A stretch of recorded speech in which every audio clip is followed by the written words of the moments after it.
Hi, welcome, guys, welcome, girls, and every human in between. This is the Bear With Me podcast. I'm your host, Whit. Thank y'all for tuning in another week. Very excited, very excited. So, last week we talked about Disney. This week we're going to talk about Pixar. Okay. As always, like, comment, subscribe, tell a friend to tell a friend to tell a friend. Follow, also rate us on the different platforms, Apple Podcasts, Spotify, all that. Go ahead, give me a rating. Fours and fives, much appreciated. Yes, thank you. All right. Now, we're doing Pixar. So to me, Pixar has a different animation, so that's how I can tell. There might be movies, all the ones that I picked, I know they legit Pixar. Like, ain't no way around it. Ain't no, it might fall under Walt Disney Studios or it might fall under this, it might fall under that. It ain't none of that. I feel like Pixar was just clear cut.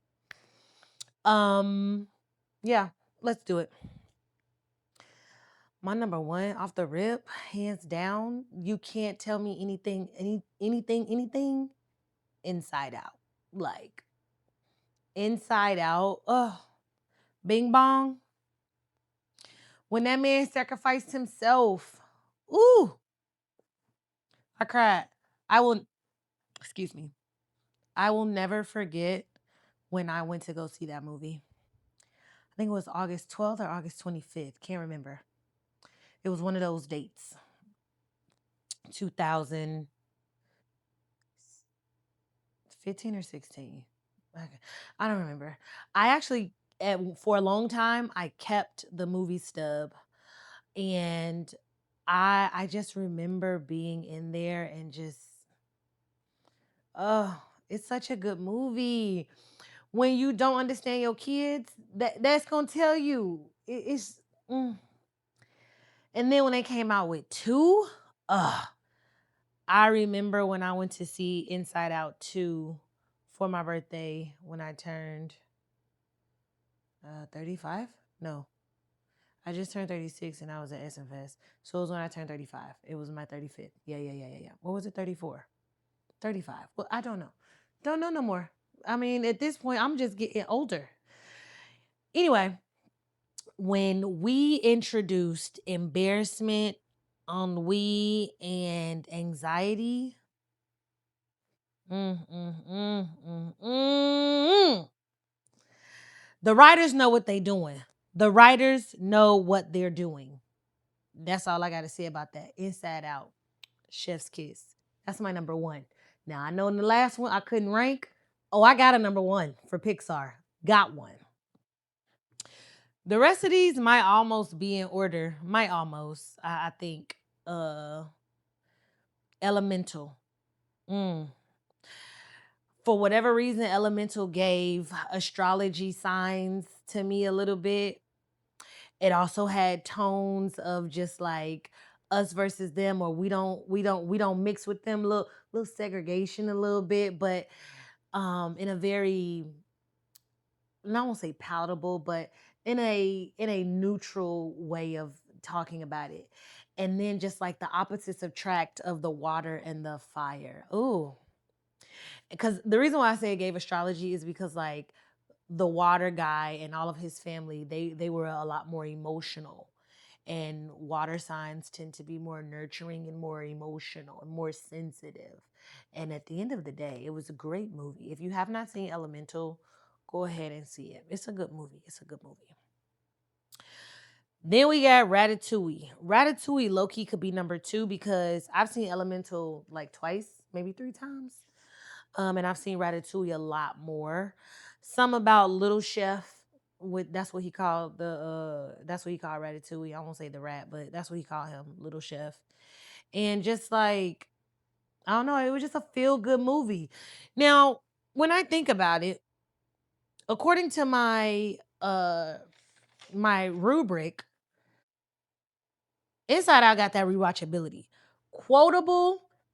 Uh, do I know any quotes from Inside Out? I don't. Yeah. Yeah. With anger. I can't remember his lines off the top of my head, but he got a couple. Oh, when he was like, the foot is down, Riley. go to your room. And so yeah. And then triple triple what gum, whatever that little jingle was that would replay her. So yeah. Inside Out definitely got some quotes warm and fuzzy, and then I'm always engaged because it literally talked about just how your emotions move through you. So yeah. Okay, but back to it. I'm sorry, I had to, because I was like, dang, as I get ready to speak about these, what make them what they are? Elemental, don't have no movie quotes for it, but the engagement is there. It's on the lower end, I would say, but it's still good. Rewatchability, I done seen it twice, but whatever. Oh, let me tell y'all. Did I see that? I saw Elemental in the movies. Yes. Let me tell y'all how I saw Elemental in the movies. And this lady took her daughter. I will take your time. I'm in the movies. So I was hooked to see what Elemental was about when I saw the previews. I said I gotta go to the movies for it. Went to the movies. It had died down in its initial hype. Summertime. It was June. I'm sitting. A little girl and her mama sitting behind me. The mother is scrolling social media, and she does not have headphones. I turned around. I said, "Can you put some headphones in?" Why I gotta tell you to put some headphones in? You're at the movies. Ew.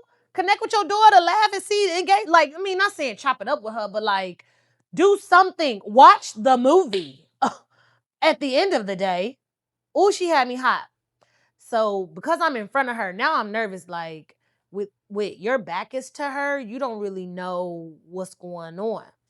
Do y'all know Shorty was low-key circling the parking lot for me? What you about to do with you and your kid? Because I knew and I was aware and I could just sense things were a little unsafe. I did what I needed to do to not create any issues. But Shorty was very much hot with me that I asked her to get off her phone in the movies. I didn't even ask her to get off her phone. I asked you to put headphones in. Baby, you came unprepared to sit and watch your kid watch a movie. You came unprepared. That is whose problem? Not mine. I pay my money up in here. Y'all know how I get. I paid too much money to come up in this movie and not be able to watch it. I almost forgot about that. Yep, Elemental. Mm-hmm. Mm-hmm. Next, I started talking about it, Ratatouille. Let me finish up with Ratatouille.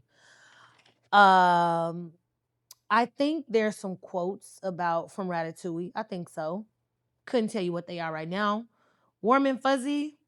Yeah, I guess. Engagement. I was there.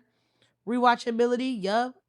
I mean, I like it so much. I almost waited in a 75-minute line for the ride at Epcot last summer. I almost did.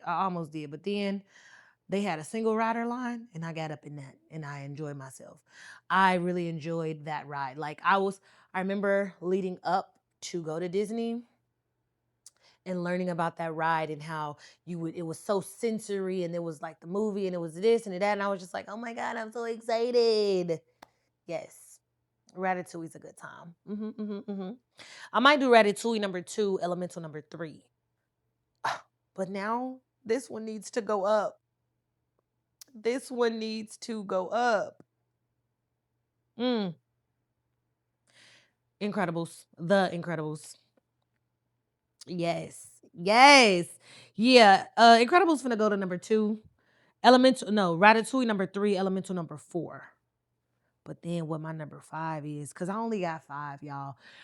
Pause. Let's back it up. When I was looking at the full, and I was looking on Disney Plus, I should have went back to my internet resource that had a list of all of it, because I feel like I was cheated on some Pixar movies on Disney Plus. I feel like. But we're not here to even go through all that. We just gonna let it live. Because at the end of the day, the ones I know for sure that are my faves, I have them on here. Stay focused. Incredibles.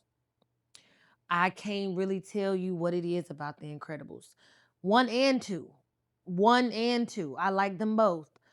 I lean into 1 a little bit more, but I like the plot of 2. Ooh. The screensaver, whatever the little villain name was. Message. Okay? I tell you, Pixar can write. Pixar can write. And I'm a read every time. But yes, I truly enjoyed The Incredibles.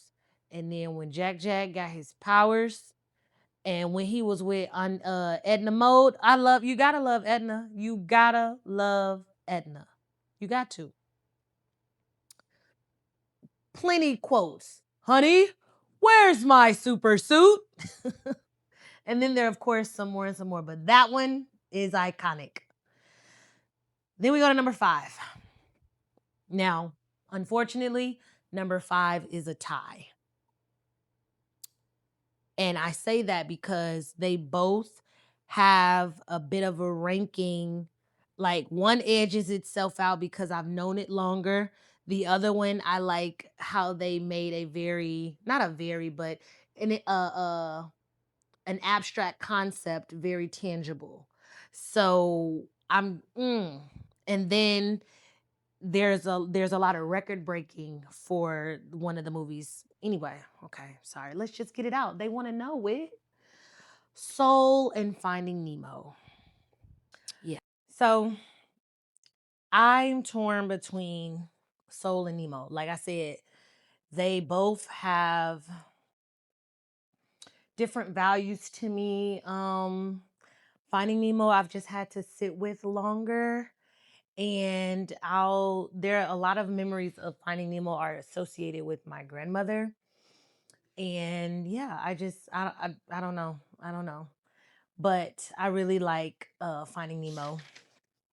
Definitely quotable. Fish are friends, not food. 42, P. Sherman, 42 Wallaby Way, Sydney. It's a lot of quotes. Rewatchability. I've rewatched, even in later years, Finding Nemo more than I have Soul. I've seen Soul like 2 or 3 times.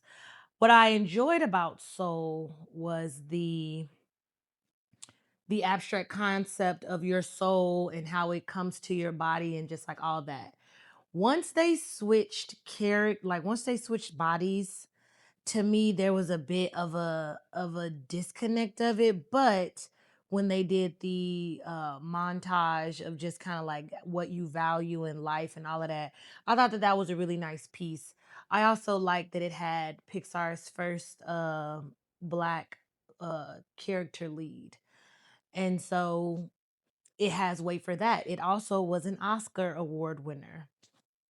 So was Ratatouille. I need to throw that little fun fact out there. So Soul and Finding Nemo, they have what they have, and so you know, I don't know. I don't know what to say. They're just tied because I wanted to give the fifth spot to a strong 5. And I couldn't come up with 10 because I couldn't come up with 10.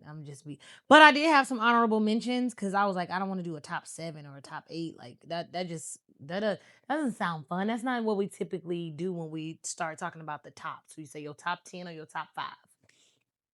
But I do got some honorable mentions. Coco, good movie.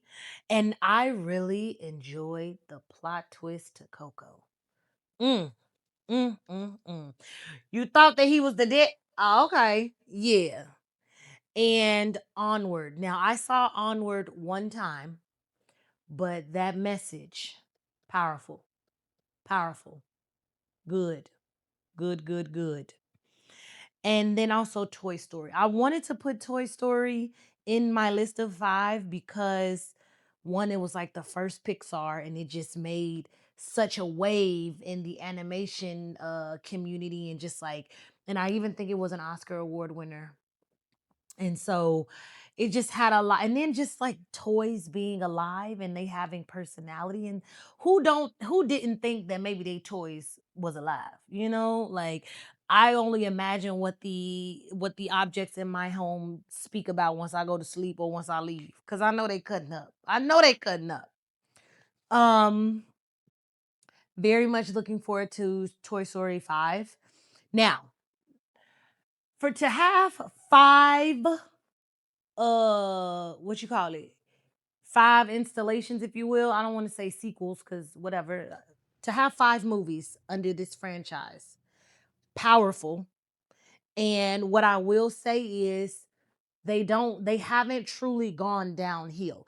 Now, there are some that are not great, because let's just take a moment while we talking to talk about them. 1, good. 2, good. 3, now let me tell you about 3. I don't think Andy should have gave up his toys. I don't keep them toys. Why are you giving them to Bonnie? Wasn't it in 3 that he got? I was upset at 3. And then in 4, yeah. 3, and then 4 was, they was in some only thing that was the introduction of Forky, and then they was in some state fair grounds or something. I don't know. 4, I can tell you how many times I've seen 4. 3 pissed me off, so I was just like, no. As a person who has kept a lot of her childhood, Andy, you giving it up to this little girl? Not really a big fan. Well, yeah, and 3, but 3 was good because 3 was with Lotso, right? Yeah, 3 was with Lotso, and yeah, and yeah. 3 had really good energy. Like, when you thought that them toys was finna die in that incinerator, yeah. But I'm not giving up my toys. Maybe that's me being selfish. I'm very interested to see what 5 is gonna be, especially with them the movies progressing with our current societal culture, or our current culture of technology, and just kind of like Lily Pad being a bit of a villain, and Jessie gotta make her way back home. And you know, these toys don't never stay at home.